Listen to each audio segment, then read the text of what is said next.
Air from outside is pulled through this buried channel, often using a small fan. As hot air travels through the underground pipe, the surrounding soil absorbs its heat energy. By the time the air exits into the home, it has been noticeably cooled by as much as 20 to 30 degrees in some cases. The system itself is simple in structure, consisting mainly of buried piping, air movement from a fan, and the consistent cool temperature of the earth.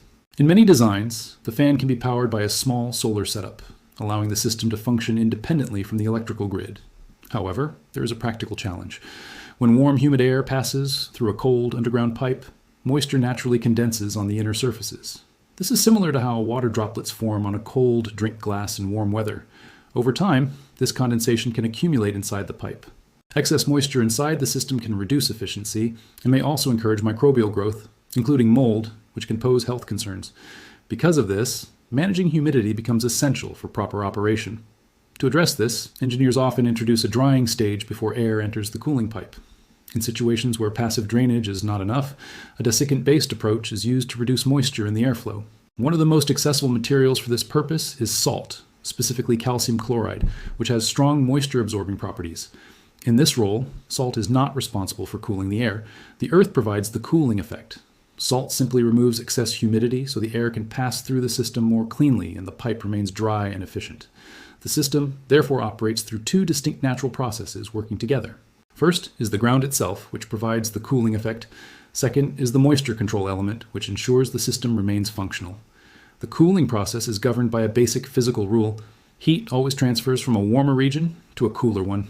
When hot air is pushed through a pipe surrounded by cooler soil, thermal energy naturally moves out of the air and into the surrounding ground. The soil remains effective as a heat sink because of its large mass and density. It can absorb significant amounts of heat without experiencing noticeable temperature change. This allows the earth to continuously draw heat from the air passing through the system without becoming warm itself. As air cools inside the pipe, it eventually reaches a point where it can no longer hold the same amount of moisture it carried when warm. This leads to condensation, which is the core humidity challenge the system must manage. That moisture then condenses on the inner pipe surface, much like droplets forming on a chilled glass of iced tea. The temperature point where this begins is known as the dew point. Inside a humid earth tube system, this condensation creates a damp interior surface. A wet pipe reduces cooling efficiency and can become a favorable environment for mold growth. This is where salt becomes essential. Calcium chloride is hygroscopic, meaning it actively attracts water vapor from the surrounding air and traps it. In practice, incoming air is passed through a layer of this salt before it reaches the cooled underground pipe. By doing this, much of the moisture is removed in advance. Once the drier air enters the buried tunnel, far less condensation forms along the walls. The surrounding earth can then extract heat more effectively, and the pipe remains cleaner and drier throughout operation. Salt performs the drying function.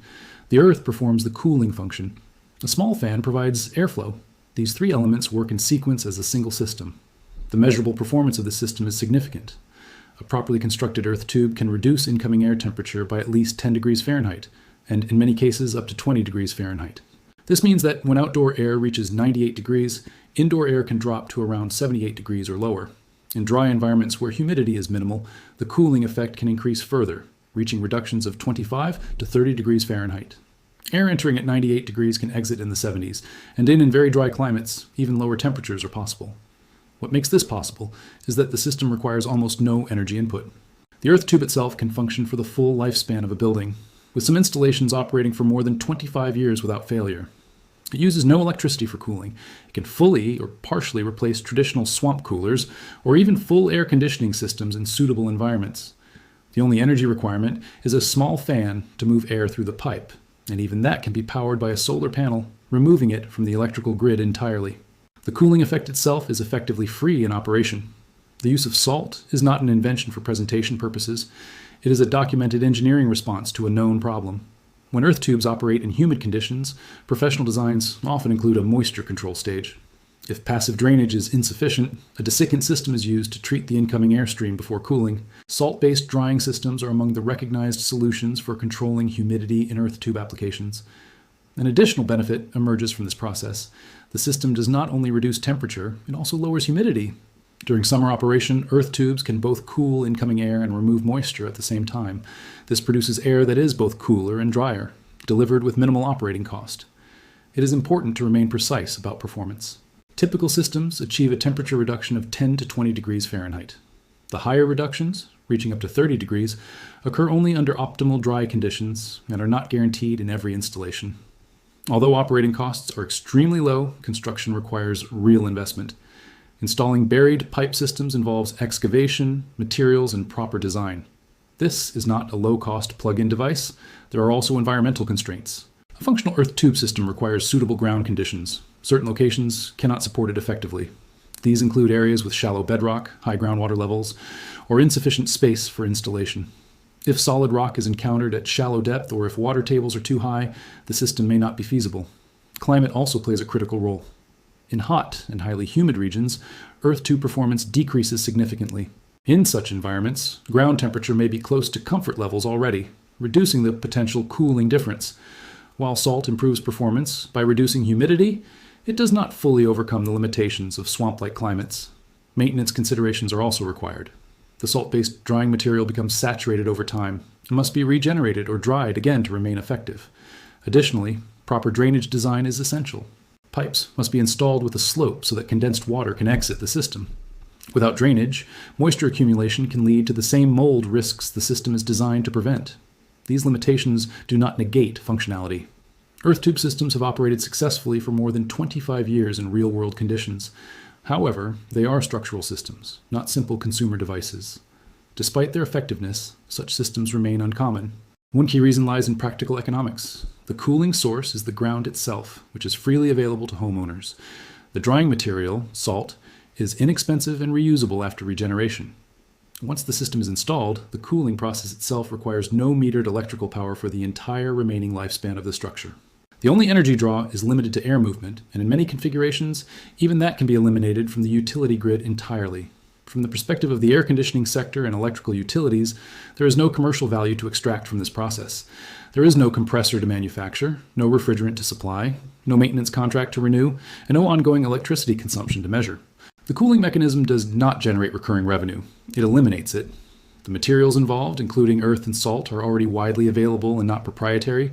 This creates a system that operates outside conventional commercial structures tied to energy sales and mechanical cooling equipment.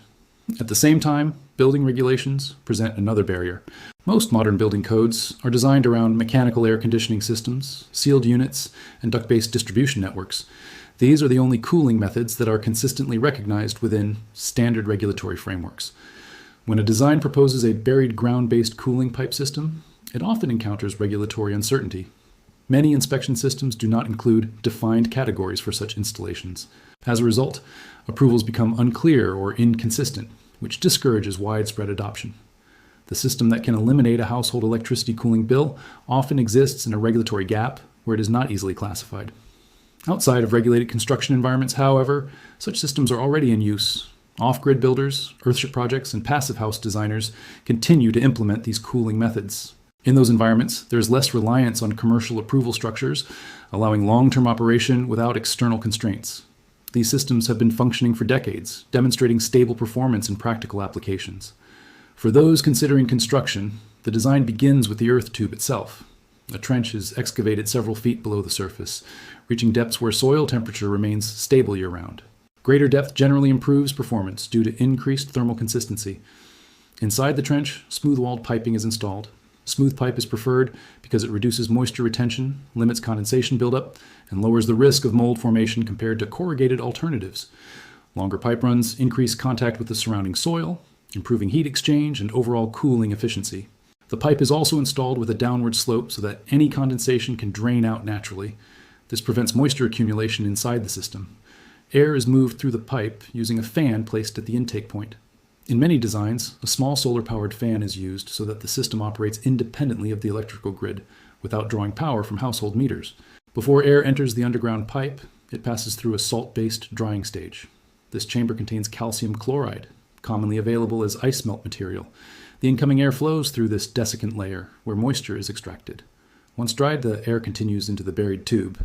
With reduced humidity, less condensation forms on the pipe walls, allowing the surrounding earth to extract heat more effectively. The system remains drier and more stable in operation. And when the salt becomes saturated with absorbed moisture, it can be regenerated by drying it in sunlight or low heat conditions and reused repeatedly.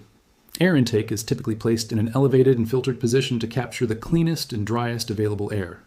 Depending on building size, a single pipe or multiple parallel runs may be used. The financial reality of construction is straightforward. This is not a minimal cost device. It requires excavation work and material investment that may amount to several hundred units of currency or more depending on scale. However, once completed, operating costs are extremely low. Proper installation requires attention to drainage and moisture control. Pipe slope must be maintained so that water exits the system. If drainage fails, moisture accumulation can lead to mold formation, which undermines system safety and efficiency.